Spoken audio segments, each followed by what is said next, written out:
بسم اللہ الرحمن الرحیم۔ شروع اللہ کے نام سے جو بڑا مہربان اور نہایت رحم کرنے والا ہے۔ وَلَا تَنكِحُوا مَا نَكَحَ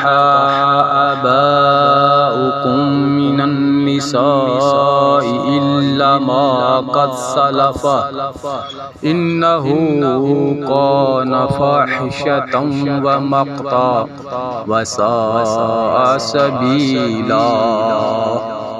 اور ان عورتوں سے نکاح نہ کرو جن سے تمہارے باپوں نے نکاح کیا ہے، مگر جو گزر چکا ہے، یہ بے حیائی کا کام اور بغض کا سبب ہے اور بڑی بری راہ ہے۔ حرمت علیکم امہاتکم وبناتکم واخواتکم وعماتکم وخلالتکم وبنات الاخ وبنات الأخت وأمهاتكم اللاتي يرضعنكم وأخواتكم من الرضاعة وأمهات نسائكم وربائبكم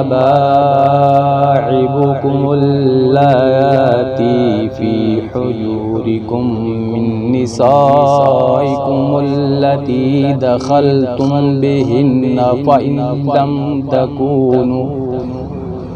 فإن لم تكونوا دخلتم بهن فلا جناح عليكم وحلائل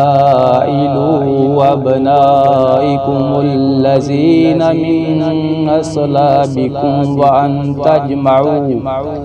وأن تجمعوا بين الأختين إلا ما قد سلف إن الله كان غفورا رحیما۔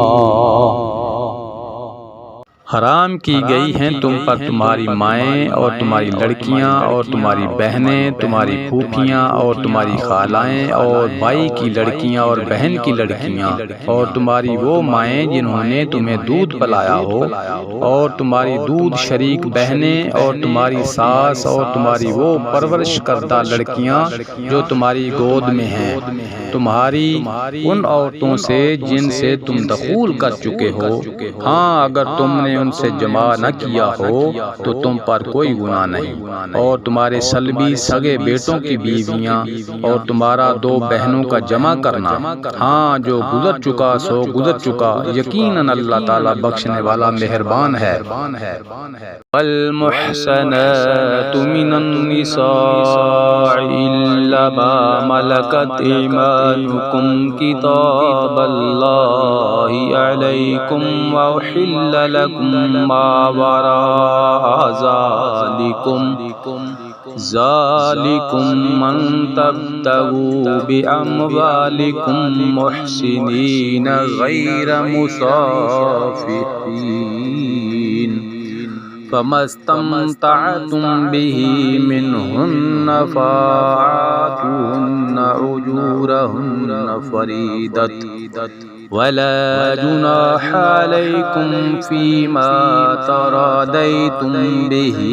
من بعد الفريضة إن الله كان عليما حكيما۔ اور حرام کی گئیں شوہر والی عورتیں مگر وہ جو تمہاری ملکیت میں آ جائیں، اللہ تعالیٰ نے یہ احکام تم پر فرض کر دیے ہیں، اور ان عورتوں کے سوا اور عورتیں تمہارے لیے حلال کی گئیں کہ اپنے مال کے مہر سے تم ان سے نکاح کرنا چاہو، برے کام سے بچنے کے لیے نہ کہ شہوت رانی کرنے کے لیے،